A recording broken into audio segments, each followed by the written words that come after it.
Our next guest has probably seen more on property tax issues than anyone in life would like to probably see, because he's been studying this issue over the last almost I think year, if not longer, and probably even before he was on board with a special committee that was assigned to look into the issue. That is State Senator Kelly Anthon, who represents the Mid-Akasha region in the state Senate, and of course is in Senate leadership as well.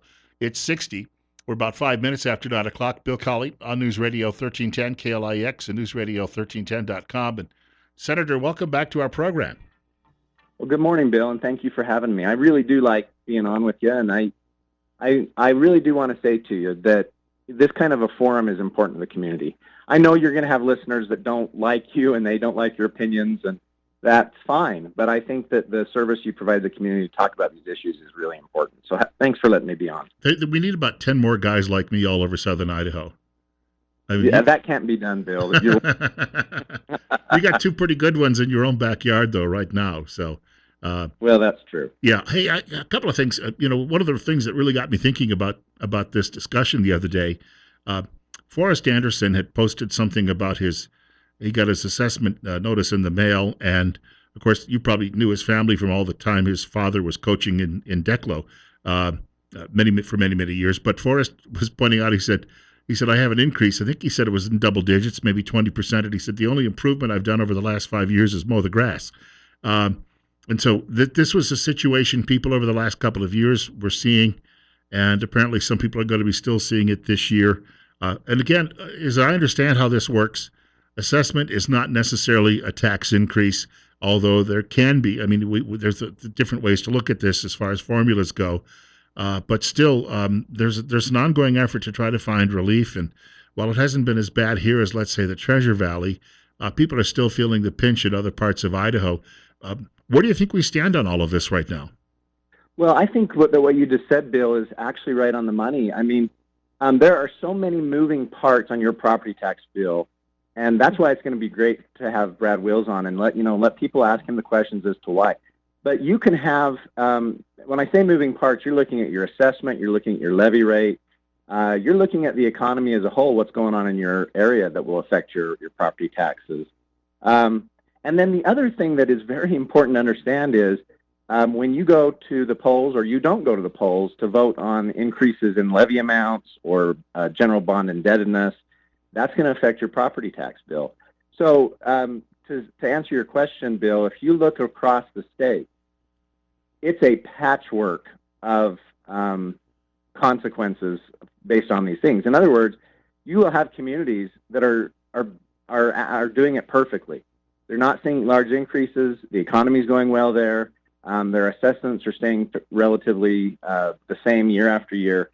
And then you go to other places like the Treasure Valley, and you see a completely different picture where in 1 year, you will have somebody's property tax amount, the amount they actually have to pay in property taxes, go up 50% in 1 year. I've seen it. And you start to try to ask the very complicated questions of, number one, why is that happening? Why is it so different from area to area? But number two, how do you fix it? What's the silver bullet that seems to, as a piece of legislation, really affect the state positively all the way around? You take Treasure Valley, Bill. If you're living in Treasure Valley, you might be paying extra taxes for your auditorium district. Well, I can tell you right now in Declo, we're not paying for an auditorium district. So that right there will show you that my tax bill is going to be lower. And there's no fixing that with legislation unless we just say you can't have that anymore. So it's a real challenge when you look at the property tax issue, county by county, city by city, to determine what is the best fix. I was going to say part of this is, we're in many ways, we're the victim of our own success, though, because Steve Millington was telling me so many people still want to live here. Even we thought perhaps that we would see a downturn in the real estate market because of the situation the last 3 months. Didn't happen. I mean, we're still seeing this huge demand as people want to come here and they want to live here. And that seems to be playing a part in all of this, because if someone's willing to give you a price for a home that's $50,000 more than it was 5 years ago, eventually that's going to affect the entire neighborhood and assessments too. It does. And I think that's a really important point, because if I were to think of the single largest factor in some of the property tax problems we have in the state, I'm probably going to get criticized for this, but I think it is our own success. I think it is simply that you have some of these urban areas, Treasure Valley, Coeur d'Alene, probably Twin Falls to some extent, and home values are going up quite quickly. And that means that your assessment goes up, which means your property tax bill goes up. And how do you fix that? Now, there are a lot of proposals floating out there. I tried to pick the lowest hanging fruit last year. As you mentioned, there is a study group, an interim study group that met last year. They've also been appointed for this year. There's going to be another one. But there are little places inside that paradigm of property taxes that can be fixed. And I don't know if you remember, Bill, but one of the pieces of legislation I put forward last year was to reduce property taxes, to give some kind of relief for the most vulnerable Idahoans, the widows, the disabled veterans, the blind, and it's not a fix for the whole system, but it was where you could really see the most need. That bill got out of the Senate with only one no vote, and then it died in the House.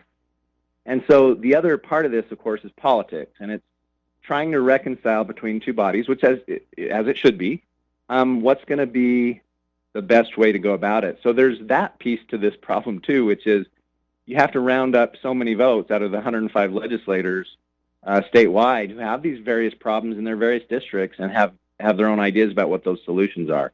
So it's a challenge. It's going to be a challenge going forward.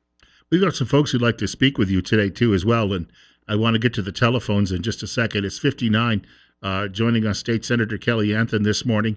We're at 912 on KLIX. Caller, you're on the air with Kelly Anthon. Go ahead. Yeah, why are the property owners always penalized? Why not have a local tax, sales tax? Could you hear that? The call was a little low, I could. Kelly. Okay. You betcha.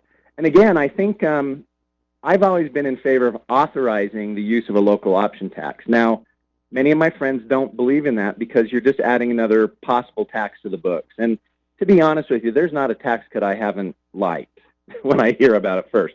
What happens is when you get digging into a proposed property tax cut, and I don't mean to stray from his question too much, is that you find out that if you're not careful, a property tax, any kind of tax cut, whether it's income tax, sales tax, whatever it is, if you're not spending less, you're going to have a tax shift.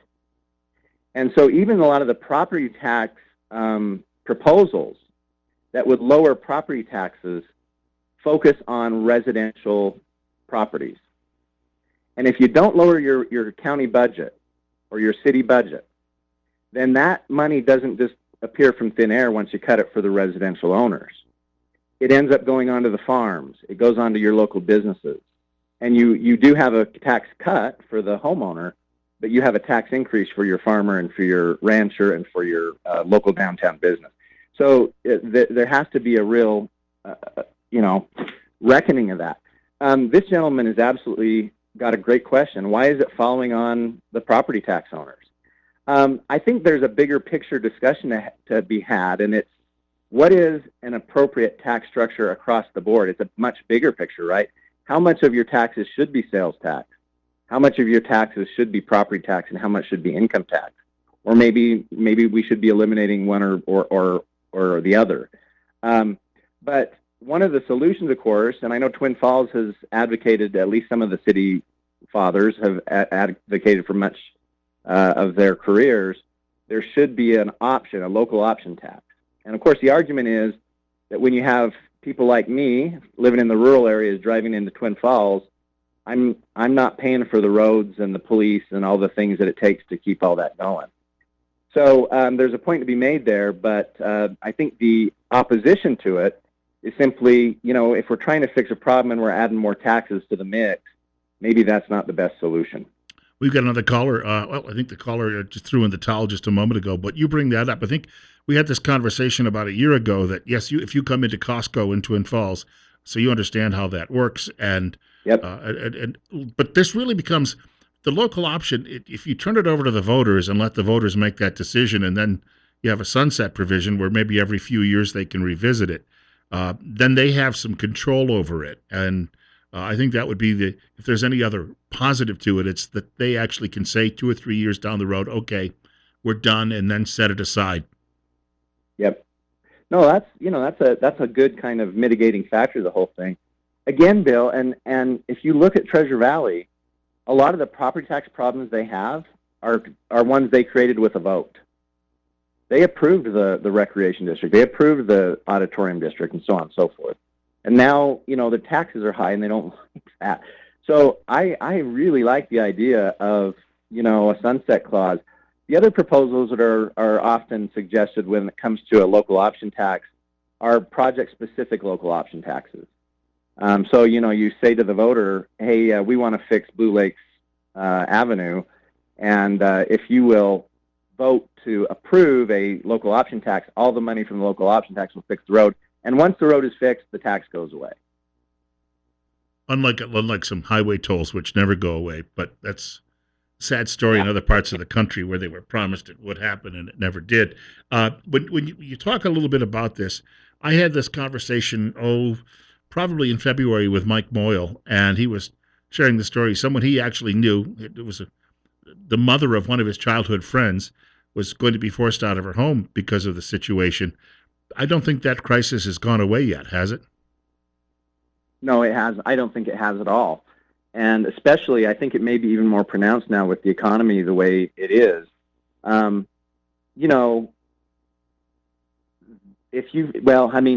It just kind of depends on your individual situation, right? I mean, we know that some people are at home taking unemployment checks that have exceeded what they were earning at their own jobs, and now they don't want to go back, and that's a whole other issue. But I suppose it just depends on your situation.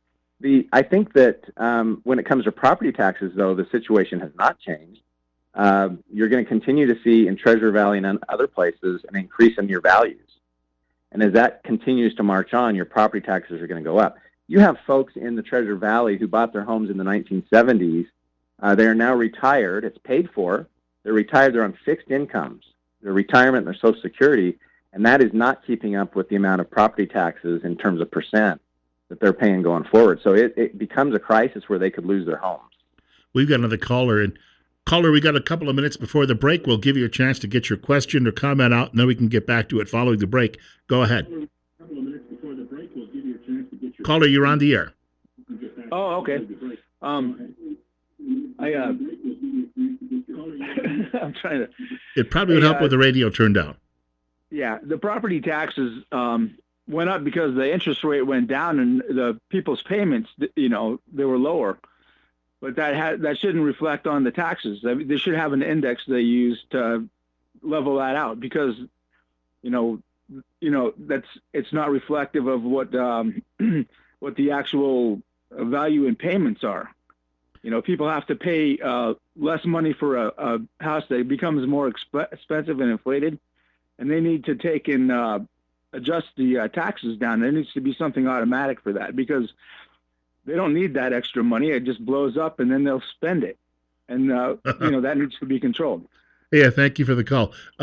Senator, we got about 30 seconds before the break. Anything you wanted to say, and then we might be able to get back to this. Well, no, and that's a big issue. We can get back to it. But, there are lots of proposals that are dealing with that fact, which is what happens to people over time, just like we described. There are things in California they've done, I don't think successfully, where they say, we're going to freeze certain people's property taxes and make others make up the difference and so on and so forth. So, no, we can talk more about that. But, indexing is a big issue. It will result in tax shift, but maybe those are solutions. But we can talk after the break. I don't want to hold you up, Bill. Okay, we've got more coming up with State Senator Kelly Anthon. This morning on News Radio 1310, KLIX, and NewsRadio1310.com. It's 58. We're 20 minutes after 9 o'clock on Magic Valley this morning. State Senator Kelly Anthon joining us on News Radio 1310, KLIX, and News Radio 1310, ton.com, and a few pounds here and there on NewsRadio1310.com. Bill Colley with you, too, on Magic Valley this morning. It's 9:23. We're at 58. And previous caller, Senator, had a couple of comments. I don't know if you wanted to add anything to that as well. Well, and I don't want to make for boring radio, but, there are some So let's take, for example, your homeowner's exemption. You get a fixed homeowner's exemption, a certain amount of value, $100,000 that comes off the top of your home value before you pay taxes. And that used to be indexed, like was mentioned by the previous caller. I don't know if that's what he was referring to, but it used to be indexed so that as the value of your home went up, so would the exemption. And before my time in the legislature, there was some wisdom that was presented that be fixed. Well, now when you have these crises where people are about to lose their homes, they're saying, why did we ever do that? We should go back to it. Now, when you go back to it, let's say we went back to indexing the homeowner's exemption, then you are setting up, unless you stop spending more, unless your state government spends less or your county government spends less, which counties, we can talk about that, but counties are a little bit different. They've got a lot of mandates from the state they have to pay for. But if you don't lower the budget, how much you're spending, everybody knows this that runs a household, runs a business, you can't afford not to do it. But you're going to shift those taxes to somebody else. And in our area, that's the farmers, the ranchers, and your small businesses. So even if you index the homeowners exemption, which sounds great until you start thinking about, well, who's going to pay the rest of the taxes? So it's very nuanced and it's very complicated, and I appreciate people like the last caller doing as much thinking as they're doing about it, because I think that's what it's going to take, is a really good dialogue of all those nuances to figure out what we're going to do. I was going to say you could shift it over to all the dairy farmers. They're making money hand over fist, so... For the time being, probably. I've watched that dairy industry. I don't know if you know this, Bill, but in my law practice back in the day, I represented a lot of the dairies. And what I actually was doing for them was helping them sort out their finances. And what I learned was there's a cycle to that. And you lose money for about I'm just exaggerating a little bit, but you lose money for about 4 years, and then you make money for about 4 years. And when you're making money, you're making some money. But then it's up and down. As a matter of fact, right now in Idaho, we've had quite a spell of a glut of milk. And you've seen that in the kind of the moments when we're dumping milk and things like that during the pandemic. But we really need, if we're going to keep up with our dairy industry, we really need new milk processors in our region, desperately. And so, anyway, interesting. Very interesting. Yes, a friend of mine said years ago, he used to say his retirement account was selling off his cattle. We've got another caller trying to reach us. Caller, you're on the air on KLIX at 926. Go ahead. Hi. I hope this hasn't been answered already, but what is the homeowner's exemption based on? Is that age or income or both? It is based on none of the above. It's simply something the legislature has decided that should come off the top of your assessment before you get taxed. And it's set in statute. Regardless of your age or your job or your whatever. Correct. In other words, that would be for everybody. For everybody that is a homeowner. So if I have two homes, it won't apply to both homes. I mean, there are some rules, of course, but it's your primary residence. You get a homeowner's exemption that comes off the top before you pay on the assessed value. Okay, and that's not in place now. There's no homeowner's exemption right now. It is in place right now. It's just that what happened a few years ago is they altered it. It used to adjust with value over time. It was indexed. And they froze it several years ago. And that freeze now has become controversial because as values of homes have skyrocketed, the homeowner's exemption has not adjusted. So you're paying more taxes than ever. Okay, thank you. I want to thank him for you're the welcome. call. Yeah, and just quickly, too, we're coming up near a break. Can you stick around through much of the next half hour? Absolutely, you bet. Because via the app, I'm getting a string of questions and comments coming in there as well, and I'll want to get to those in the next half hour. In the meantime, caller, you're up next. You're on the air with State Senator Kelly Anthon. Go ahead. Yes, Bill and Senator, a real quick comment that good old Prop 13 in California has taken them over 40 years to try and circumvent that. It fixed the property tax, and there's other taxes like income tax or sales tax is a good one, but if you keep increasing it, it's not only fixed income, but small businesses that can't control how much money they're making, they're going to lose their businesses. Retired people will lose their property, and so it's the property tax is probably one of the most unfair things.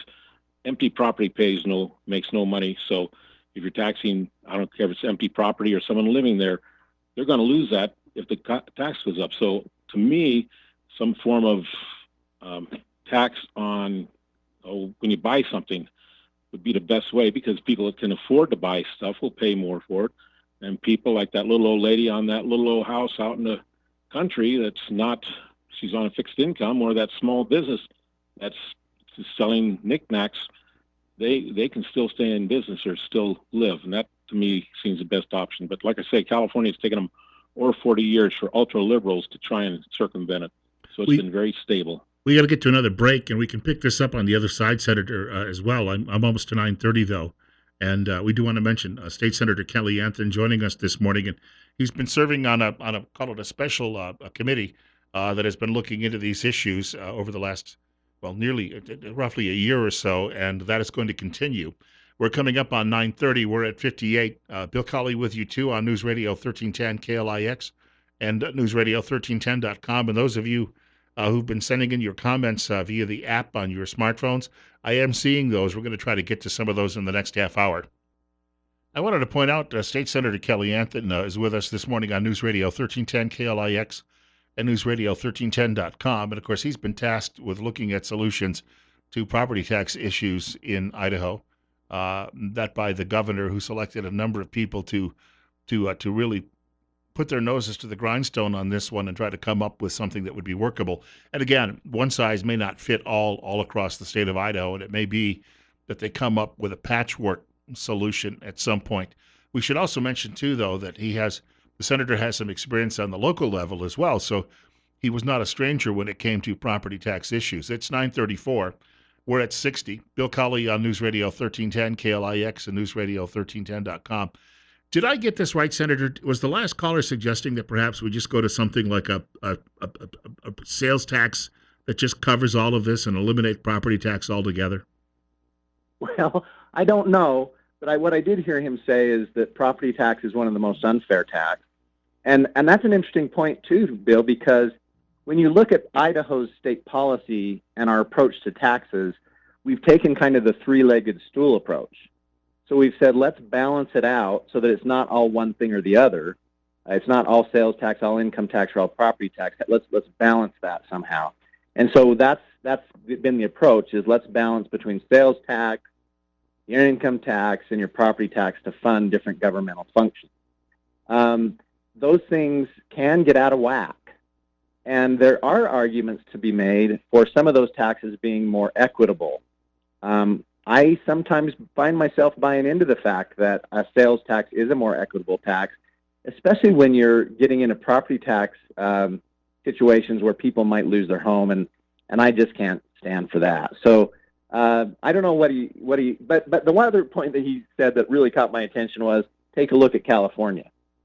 And, our sister state there to the west, we look at and kind of shake our heads, but the only good thing that comes from California is a what not to do sometimes. Yeah. And so as I look at California, I mean, they get out and they do dumb things, and then Idaho can learn from that. California was a much more conservative place, though, 40, 45 years ago. Yes, it was. Yeah. That ought to be, in people's minds as well. Yeah, very true. Hey, this is from a writer from Filer, and Bob, he said, how is this property tax increase going to go when all of the mom and pop shops that pay local property tax go away and everyone's buying online? Well, that's another good point. So you're talking about two different things there. That there are two different things I'd mentioned. One is property tax. The other is online sales tax. Right.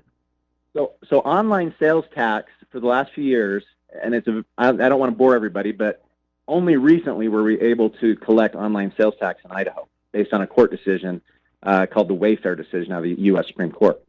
But that sales tax from the internet is being gathered up into a separate account right now in Idaho for tax relief. My last check of that was we were looking at about $80 million in that account. Those are monies that are not flowing through like normal sales tax to your local government. So in my opinion, if we keep that going, you're gonna put a real pinch on your counties who have to maintain the jails and the other things that are required of them. Especially, it's like this point that's being made is, with the pandemic, I mean, people are not going into the stores as much and paying; they're doing it online, and those taxes are going different places. So that's an issue that I think in the next legislature is going to have to be addressed. And I can't remember what else he said, Bill. Yeah, he just put it out that that they're buying from Amazon, and of course we do have an Amazon center going into Nampa, so there will be some benefit from that. But this decision, the Wayfair decision, came down, and I remember some of the libertarian think tanks in Washington were opposed to it. But I can remember Governor Otter making at the time the point that we weren't getting any of that sales tax whatsoever. So at least some of it's coming back. Well, that's right, and not only that, but what you're doing to your local business, your downtown business, is you're forcing them to compete with somebody who doesn't have to collect the tax. I mean, I thought it was extremely unfair. I don't like the taxes necessarily, and I understand all those issues that the libertarian think tanks may have. But at the end of the day, it's your downtown local business who was paying the price for that because they were having to charge a tax that their online competitor didn't have to charge. So it just wasn't fair. Another writer says that one problem with voting on property taxes is that non-property owners get to vote. That's and that's an interesting point too. It's one that's been debated, I think, since the founding of the country. And as you know, Bill, there were times in our country's history where unless you were a property owner, you didn't vote. So no, that's a valid point. I think that's one of the weakest points of favoring a property tax.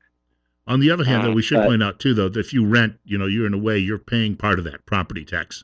Oh yeah, don't be fooled. Your landlord's not going to eat it and not charge you a higher rent. So.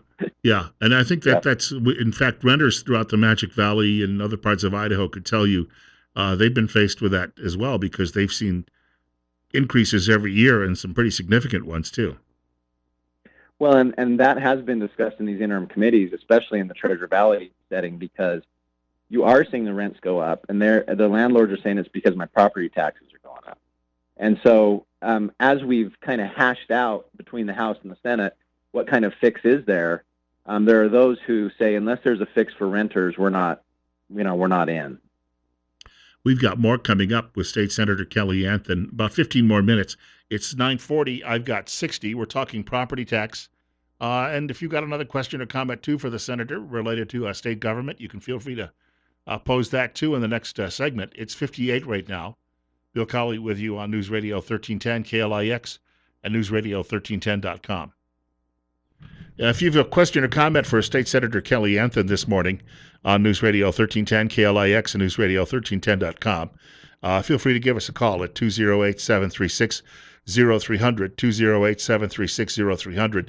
It's 59 at 9:43. Primarily, we're talking property tax today, and the senator has been a member of a special committee or commission that has been looking into that, and will continue to do so. Senator, we've got a quick comment comes in from, I know who this person is. It's identified as Over the Rainbow from Rupert. Over the Rainbow is a very good painter of your acquaintance and mine as well. And she says, oh, woe is us that the state could or would spend less. Look at the problems it would solve. I know, right? You'd mentioned that I had some experience with local government. I have, and this is one of them, which is if you were to look at the city of Rupert's spending on and how we spend and what we spend on and so on and so forth, you'll find that, in my opinion, you arrive at some efficiencies and you can save the taxpayer a lot of money. Yeah. So yeah, I appreciate her and bless her heart. She's made a great point, which is it wouldn't be the end of the world if we found places to cut. We've got another caller with us. Caller, you're up next. You're on the air on KLIX. Go ahead. Good morning, Bill. Good morning, Kelly. Taxes have been a problem for a number of years in the state of Idaho. And so there's a whole group of people at the State House that I would say lump them into a group called the establishment. So the leader of the establishment is Little. And And he doesn't want the taxes fixed. He doesn't want the grocery tax fixed. He doesn't want the property tax fixed.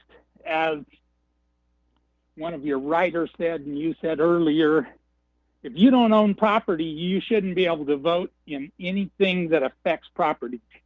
That's just a statement. Nobody's going to fix that at the State House unless we fix our representation. This is basically is mostly not tax related. Is Mr. Anthon going to the caucus tomorrow? And what's your current position on Mr. Little's basic rulership and not calling the legislature into session? Good question. Yeah, you bet. So I think we lost a now caller, but go ahead. okay, thanks, Bill. So for those who don't know, I am the Senate's Majority Caucus Chair. So it's actually my job to chair any caucus meetings that the Republicans in the Senate have. And so when he mentioned there's a caucus meeting tomorrow, I think he might be talking about something else, because there's no caucus meeting tomorrow unless I've been thrown out of office. There's nothing happening. Now, maybe the House is having a caucus. Maybe that's what's going on. The Senate majority, the Senate Republicans, have already caucused on this issue about a month ago. So there was enough concern in my caucus in the Republican Party in the Senate about the governor's actions and some of the policies and decisions he was making unilaterally that we did caucus in Boise. We all drove to Boise. That's a whole nother story, but we did caucus in Boise. And we also issued a letter to the governor, because I've taken the position that in a declaration of extreme emergency, I don't believe that a governor, whoever it is, and whatever party they're from, whether my party or another party, has ad infinitum, forever and ever and ever, the ability to make orders and to tell us how we're going to do things or close down businesses forever and ever and ever. I mean, what you've done is effectively circumvented the legislature. So that position has been very clearly stated from myself and from my party in the Senate to the governor. You will also see, I predict, that in the next legislative session, the legislature will take action to limit that kind of authority in an emergency setting. I will tell you that's probably 100% certain. So the concern that I think I hear him expressing is the same one I've had. It's the same one I think almost every single legislator has had. And you will see the legislature take action on that this session. We have another caller looking to join the conversation. Caller, you're next. You're on the air with State Senator Kelly Anthon on KLIX. We could call it Kelly IX, I guess, today. Go ahead. Yeah. Caller, go ahead. Okay, I've got a question.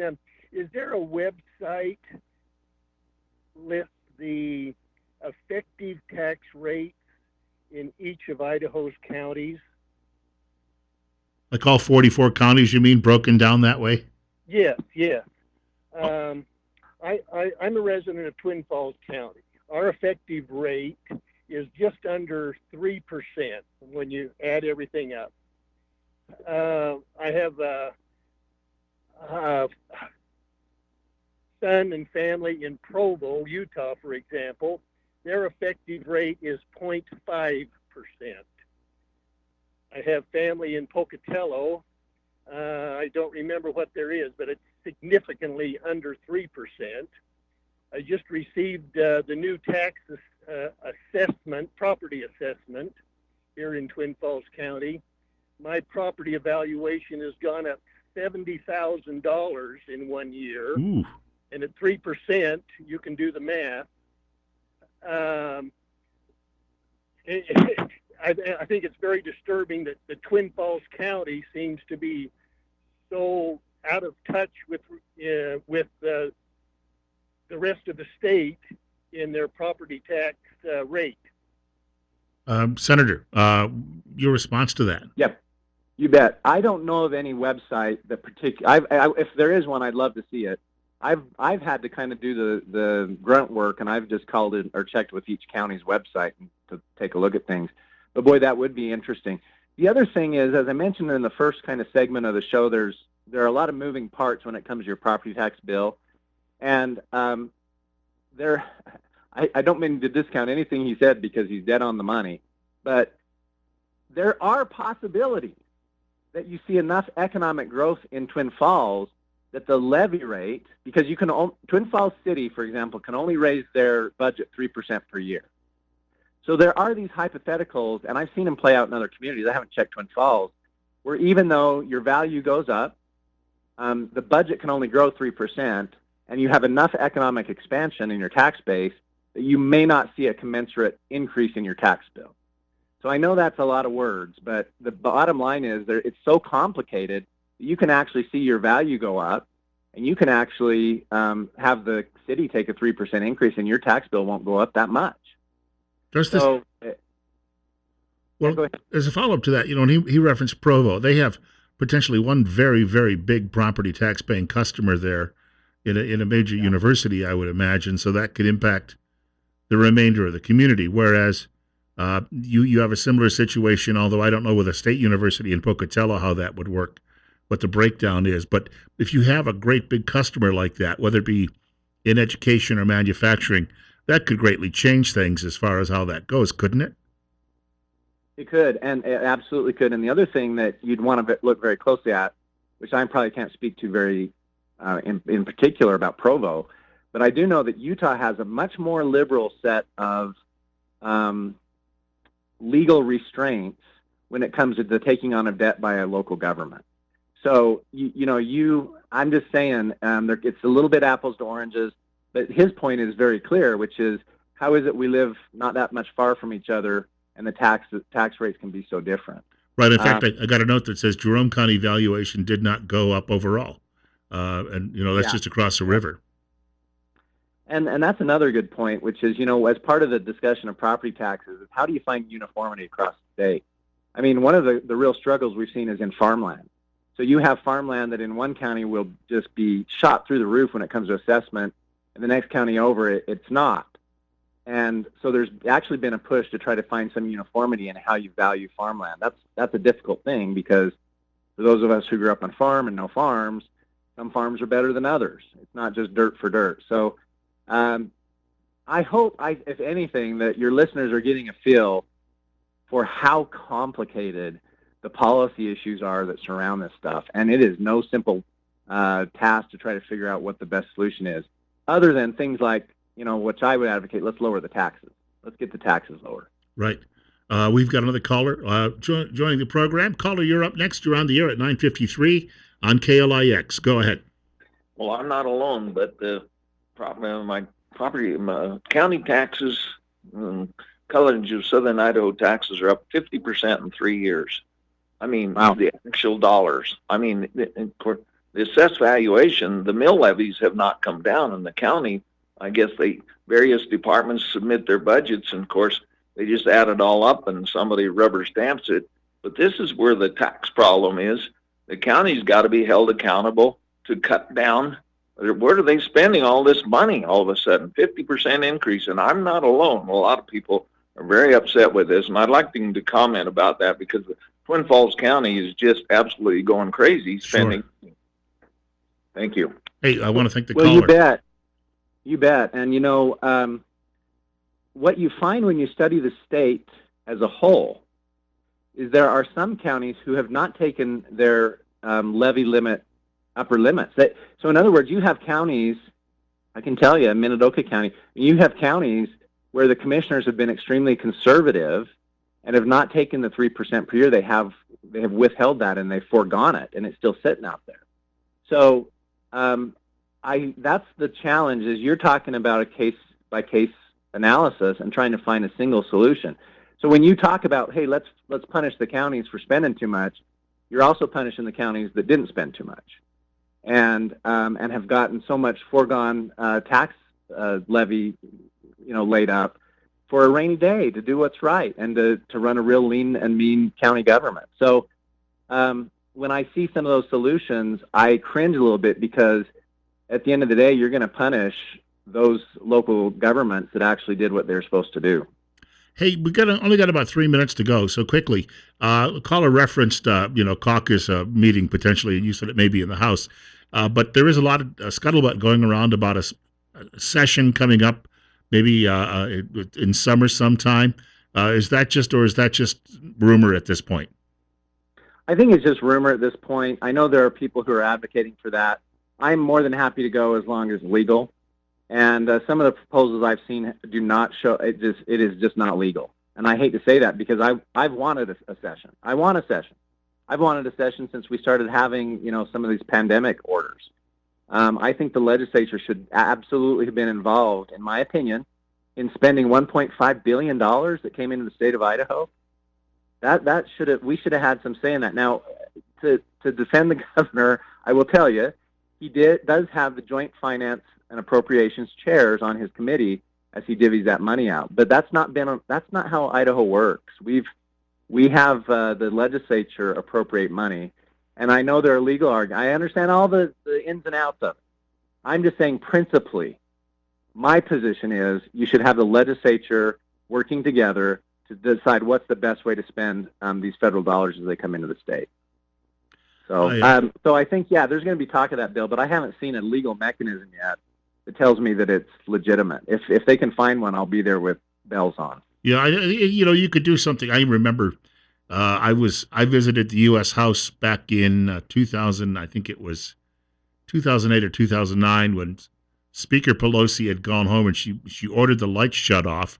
But then Minority Leader Boehner, he kept it open. They couldn't accomplish anything legally, but they still had debate among the Republicans. In fact, I happened to be on the floor one day, and Boehner came by, stopped, shook my hand, and said hello on his way out back to his office. But it was good theater, but it didn't accomplish anything, I guess is the way you look at that. Yep, that's right. And there's always theater in politics, and I'm not real crazy about that. I haven't mentioned yet, one thing that Governor Little has announced in the last week is of this $1.5 billion that came into the state of Idaho from the federal government, he has now earmarked $200 million of that to try to get property tax relief. And the idea is that if you kind of backfill or give some of that money to counties, as an example, they have to pass that money, that savings, onto their taxpayers, and thereby lowering the tax rate. So that's that's a one-time whack. And so that's on its way. So you may see some relief, that one time only. Now, the bigger picture, Bill, is those are federal dollars, and we know where they're coming from, right? Yeah, they're coming out of thin air. And we have a huge national debt. And I'm always an advocate of as much money I give the federal government, as much I can get back to the state of Idaho, the better. So I get it, and I'm all in for that. But at the end of the day, we talked about tax shifts. You're looking at it. You're looking at taking on tons and tons of debt on the federal government so that we can give $200 million back to Idaho taxpayers.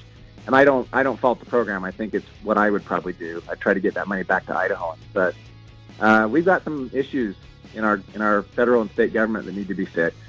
Well, State Senator Kelly Anthon, thank you so much for your time today on short notice. Hey, it's my pleasure, Bill, and thanks to all your listeners, too. Take care, sir. State Senator Kelly Anthon joining us between 9 and 10 o'clock this morning on News Radio 1310, KLIX, and NewsRadio1310.com. We're at 60. And God willing, in the Creton Rise, I'll be back in this chair tomorrow morning. We've got Twin Falls County Sheriff's Office, Pastors Roundtable tomorrow as well.